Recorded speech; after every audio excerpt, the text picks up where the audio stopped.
This is Point of View, celebrating a world record-breaking 62 years of quality public affairs programs from the studios of WDEF News 12, Chattanooga. The Poverty Puzzle.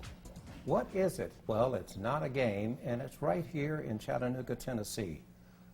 One of our top news organizations has taken an in-depth look, more than a year, at what is this poverty puzzle. That's the subject matter of today's Point of View. Hi, I'm Maurice Lewis, and joining me today is my co-host, Nori Moss. Nori, hello and welcome to the show. Hello. First time having you here. Glad to have you aboard with us. Yes, glad to be here. We also have Allison Gerber, who is an editor and many other things in terms of special projects and what have you over at the Times Street Press. Good afternoon and welcome. Thank you. And the heart and soul of the newspaper, the reporters. Joy LaCotte-Smith, welcome to the show. Thank you. Now tell us, what is this poverty puzzle? Well, it's a series that we spent more than a year, that Joy and another reporter, Joan Garrett McLean, spent more than a year researching and reporting. We published it on March 6th, and it's available online. And we decided at the end of 2014, toward the end of 2014, Joan had found some statistics and some numbers and looked at some research that showed kind of a disturbing trend line for the city, and in terms of poverty and economic attainment. And we decided that the numbers were so extraordinarily bad that it was worth spending a lot of time researching and really getting to the bottom of the issue and being able to provide our readers with a lot of a report that was impactful and had a great deal of depth. And you know, Chattanooga has this really amazing story of a turnaround town, of its revitalization. It's something that people outside the city know, that the city has gotten a lot of national press for, and you know, it's an impressive story. But we found in our reporting and research, Joy and Joan did, that there's another side to the story that wasn't being publicly discussed and was probably the impact of it was greater than you know, we had even realized at the newspaper. And so we, you know, decided to kind of commit the time and resources to it, to really look at that other side of the city, to look at the fact that in Chattanooga, if you're born into poverty, it's very difficult to climb out. It's more difficult to climb out than it is in most counties in the United States if you're born in poverty in Hamilton County. Well, we're ranking 91st in the United States in that category. You guys looked at all of this information. It was there, but no one was talking about it. Nori, I know you have some questions about how we got here. One of the questions that I have is looking at the poverty puzzle and looking at Chattanooga, the two Chattanoogas, it's how it's highlighted. And I like that you had the opportunity to see the robust and growing Chattanooga, the Chattanooga way that's also mentioned. But also you got a chance to look at what's happening with people who are not a part of this revitalization that's taking place in the city. So looking at a project so big, how did you decide to start to break down where, who, when you wanted to talk to certain people? How did you decide we want to start with, I think the organization Metropolitan Ministries, and we want to start there with talking to them and how they help people? Metropolitan Ministries, I think, is such a clear example of need, because people literally line up there. And you can go by there at 4 or 5 in the morning and there'll be a line on Macaulay Avenue outside of their building. And it's really, I think that's sort of symbolic. Yeah. And we had done some stories at Metropolitan Ministries, at MetMin as it's known, and kind of knew that they helped some of the people who needed help the most. And they have a cutoff, too. So I think that's also sort of symbolic of this whole issue, that, they serve 33 people a day, and then they have to turn everyone else away. And it's a place where you can really see the need. When you look at, there are 4 or 5 elements. You have education, you have organized religion, you have jobs, job training, and development. And we also have, Joy wrote a church story. Yes. Yeah, about Well, what's the role of organized religion? We talk about the poverty puzzle. There's an old joke that says, when the minister needs something, the church makes it happen. When the people in the church need something, they're told to pray for it. Well, we thought that the church has played a significant role, and especially since Chattanooga, is such a Bible-minded city, one of the largest in the country, we decided that was a key element we couldn't, just ignore. And when we really started to ask around, we found that Covenant College, the professor there, Brian Fickert, and Steve Corbett in the Chalmers Center, they were really leading the conversation nationally about what churches should be doing. And they seem to think that churches should be doing quite a lot, if you look at the Bible, that is one of their key roles. And so we realized we had this local story. I mean, it was really exciting because they were at the forefront of the whole country. And a lot of churches have really changed the way that they minister locally in their own community. And so that we were excited to be able to tell like a local story. Just quickly, how did the term disruptor come into play in terms of this series? Well, Brian has a little bit of a reputation. He'll tell you himself that he goes in. He's really tall. I think he's almost 7 foot tall, and and he just has this presence of he just says it like it is. Like, I don't know if when you read it, you can kind of get across that he doesn't shy away from saying things that aren't necessarily popular in churches or in conservative circles. And so we just thought it was a good word to describe him. Well, looking at the different people that you had a chance to interact with as far as building this narrative and telling this story of poverty in Chattanooga, who do you think that you spoke with that really is just hopeful, who really sees that there's a solution at the end of the rainbow? Because a lot of times when you look at poverty and despair, you kind of start to feel like you can't do anything, like nothing is going to happen. But who did you talk to who was the most impactful as far as that hope factor and really inspired you to think, this can change? I think it was probably First Things First, because we approached them kind of early on to look at, they have some great statistics of, they're doing really good work. And I actually asked Todd Agnew, who's featured in the job story coming up on Sunday, and Julie Baumgartner, who runs the First Things First, is there any hope for these older men, who are uneducated, who maybe have found themselves in the legal system? It seems kind of hopeless. Right. And they said, we think there is hope. And, we found this program that, we're really able to help rehabilitate these men and give them a future.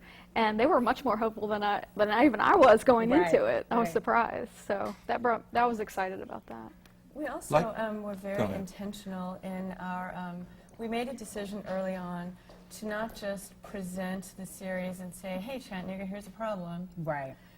Which a lot of newspaper stories sometimes do. They highlight a problem and they sort of put it out there. We made a decision early on to look at potential solutions out there, even though this is a big and daunting topic and societal problem that no city in America has solved. But there are programs and ways of approaching poverty that have worked in certain places. Some of them are happening right here in our own community. And we worked with a nonprofit group out of New York called the Solutions Journalism Network.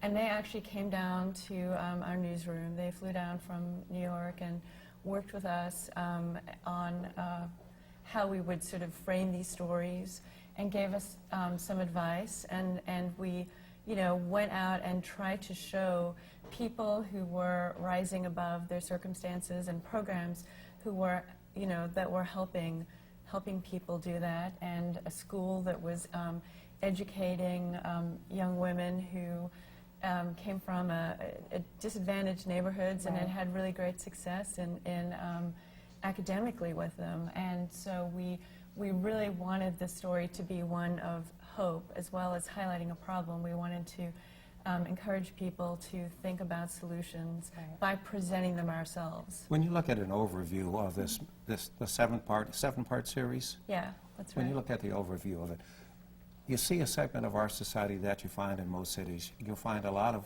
white males with limited education, and their opportunities are slipping farther and farther away. Balance that off against we have a lot of women, single heads of households, where they are from the second and third generation that did not have opportunities. So what did you find out in your series as you looked in toward the future? How do you fix the poverty puzzle and for a brighter outcome? Do you want to say? Well, one of the things that that we found is that access to the middle class is a really important thing for people living in poverty, because they don't really have the social collateral that those of us who are living middle class lives have. They don't know people who can recommend them for a job. You know, they don't have transportation in some cases. They don't have, Joy, in one of Joy's stories, she talks about a woman who didn't have a bank account. Right. And when she went to the bank, she was kind of shooed away until a minister, a prominent minister, this is in a small town in Georgia, which has one of these programs that's working that Joy wrote about.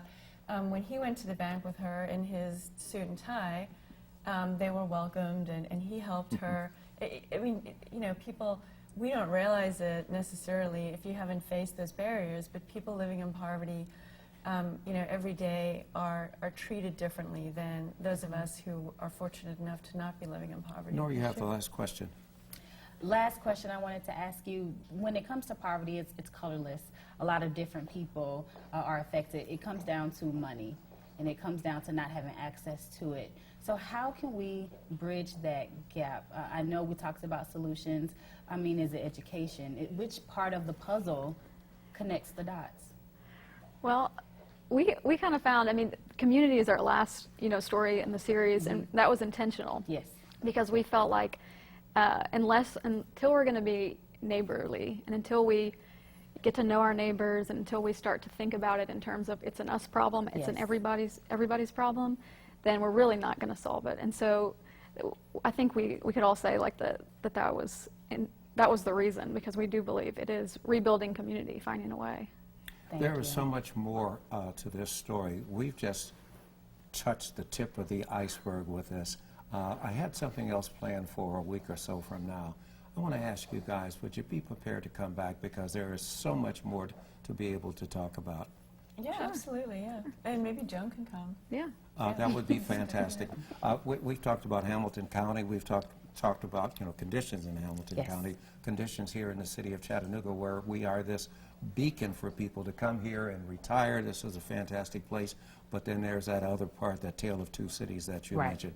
So Joy and Allison, we want to thank you guys from the Time Free Press for a phenomenal series. And for anybody that hasn't gotten the opportunity to do it, to look at it, there is a way that you can look at it on the website. Buy the paper, of course. All right, we got to get these guys paid, but how else can they look at The it? website is timesfreepress.com/povertypuzzle. Joy and Allison, we want to thank you guys very much.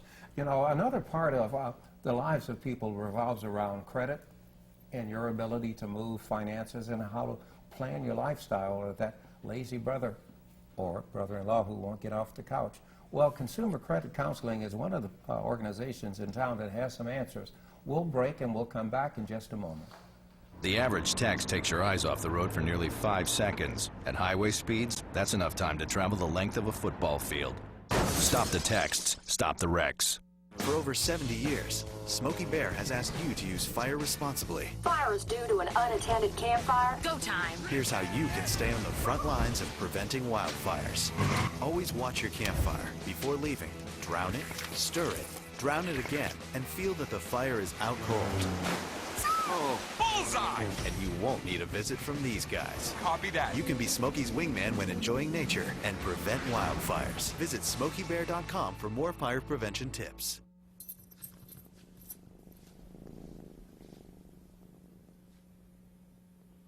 There's a shelter pet who wants to meet you. Meet one today. Visit theshelterpetproject.org. Adopt. Life's taught me a lot, and I'm ready for more. Well, you're not the typical kind of candidate that I hire. But you are exactly what I'm looking for. Your company could be missing out on the candidates it needs most. Learn how to find a great pool of untapped talent at gradsoflife.org. Hello, Maurice Lewis here on Point of View with my co-host today, Nori Moss. Nori, we had an exciting first half. We talked to the writers and editors over at the Chattanooga Times Free Press, and they've agreed to come back with us for yet another segment. But in the meantime, as you know, Nori, consumer credit, Yes. it's a huge, it plays a huge role in everything that we do. Yes, it does. So, Consumer Credit Counseling Services here in Chattanooga, Tennessee. Latricia Schubert, we'd like to welcome you to Point of View. Thank you. Okay, help. I've got a son or a daughter. You know, I suppose that's, you think that's how most people answer the phone. Probably. Yeah. Help. Well, the first thing I want to know when you come in is, are you budgeting? Right. And where are you spending your money? So we talk about the basic budgeting guidelines of where your money should be going. And we have a formula for that. And we could talk about that if you'd like. Sure. Okay. Absolutely. So 35% of your income should go towards your housing costs. And that includes your mortgage payment, insurance, utilities, everything. So let's say, since we're talking about poverty, let's talk about somebody who makes $1,000 a month. And we do see a considerable amount of people in Chattanooga that make that. That means you only have $350 a month to spend on housing. Then 20% of your income should go towards transportation. That's your car payment, gas, maintenance, insurance. So again, we're looking at $200. With gas prices now going up to almost $2. Yeah, they're back up again. Right. 15% would go towards debt repayment. So if you have any payday loans or credit cards or anything like that, it only allows for $150 in your monthly payments. 20% is everything else in your life, all the fun stuff. But it could be food, clothing, diapers, childcare. And then we sliver out 10% to save. And most of us can't even do 10%. Right. So in the formula, we do allow to start at 1% and then keep growing so that you can get up to that 10%. Now, most people that you're starting out with, if you're making $1,000 a month, obviously you're utilizing some assistance and some help, right? So my thing is, there are a lot of people that use assistance and help. How can we transition them to becoming a independent person without having to depend on the government? Because once again, it comes down to budgeting. But what if they it's really not there? Right. What if they don't have it? In some cases, we can't. But we do try to allocate the funds that you do receive from the government into that budget. Okay, that's what I was wondering. So then, for food stamps, then we would put that in under food. So that would give you a little bit more money elsewhere. But we could give you some advice on how to save, maybe cut back your utilities or other places that you might be able to rent, because maybe you're spending way too much on rent and you need to, pare back on that.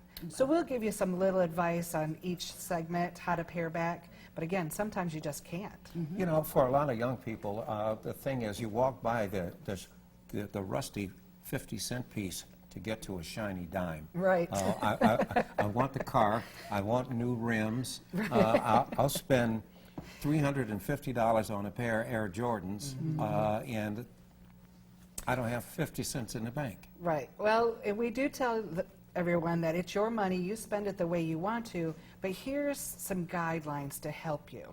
Again, we can lead a horse to water, but we can't make them drink, right? We can give them all the advice we want to. If they take it or not, that's up to them. Yeah. Ultimately, when you're dealing with someone, tell us about those success stories. Tell us about those people that really get it. They get the information, they utilize the resource, and they become better people. Can you share a success story with us?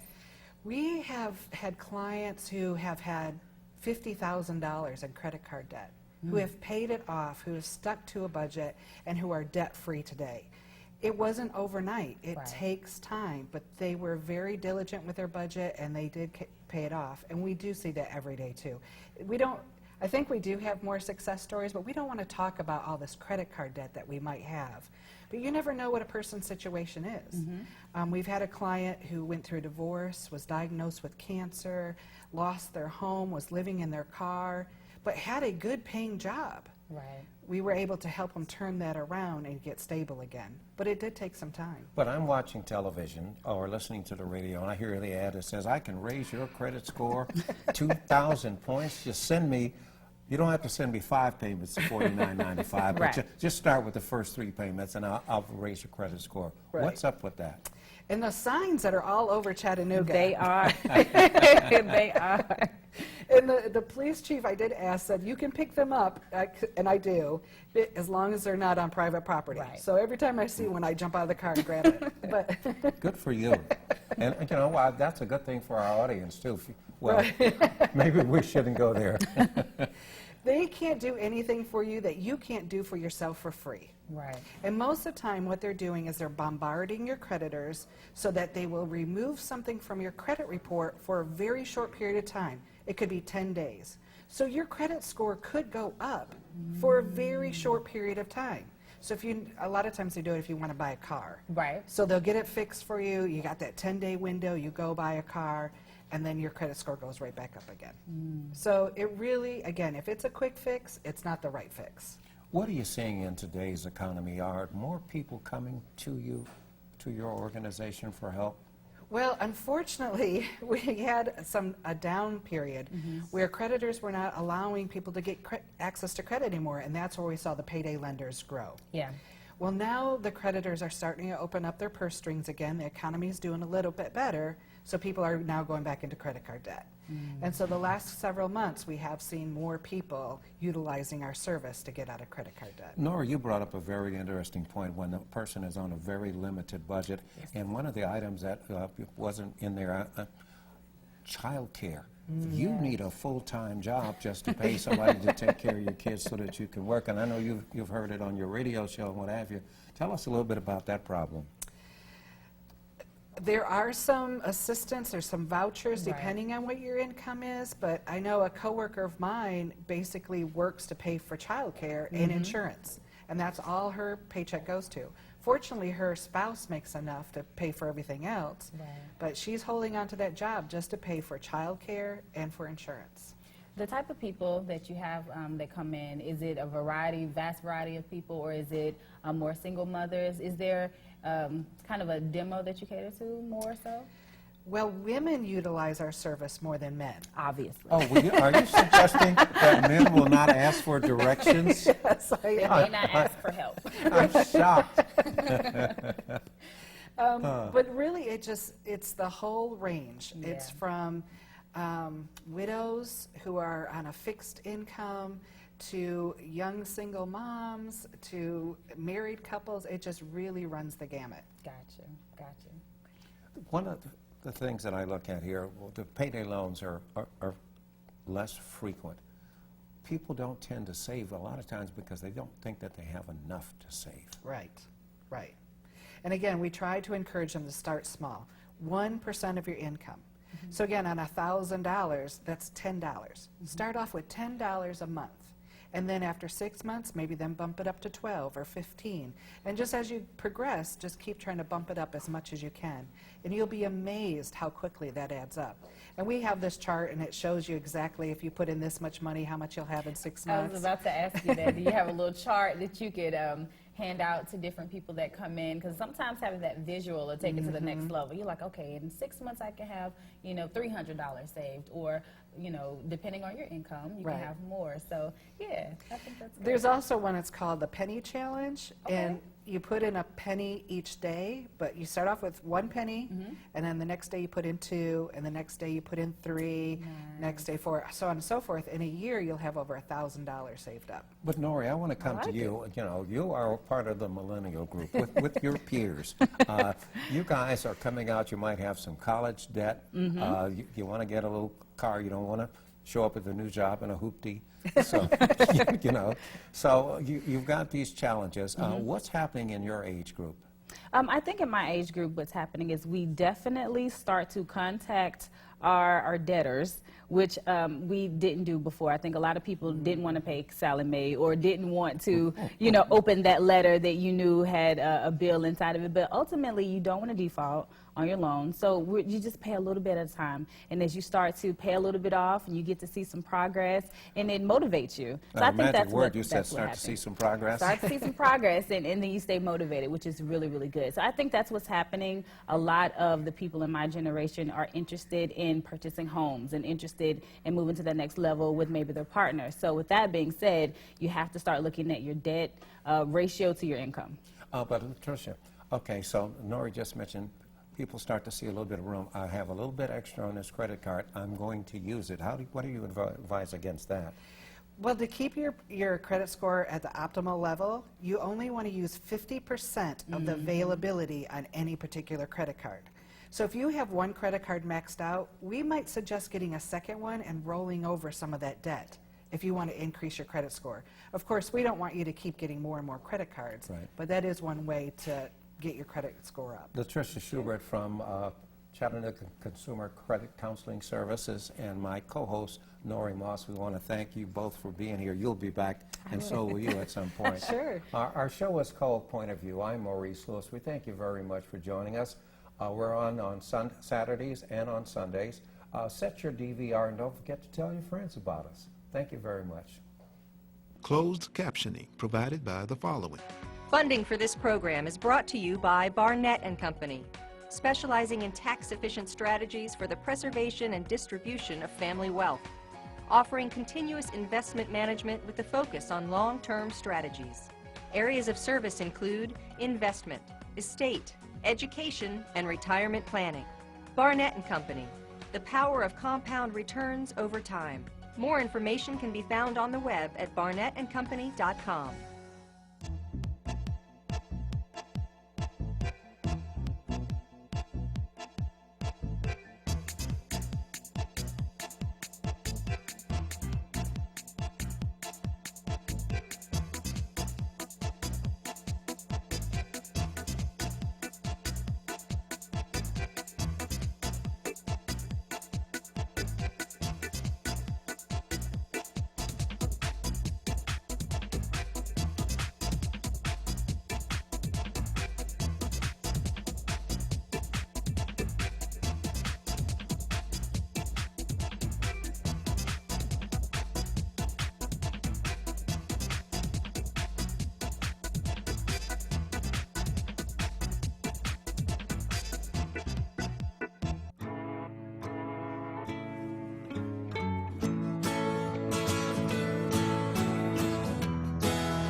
Son, tell him that I've begun to dream of things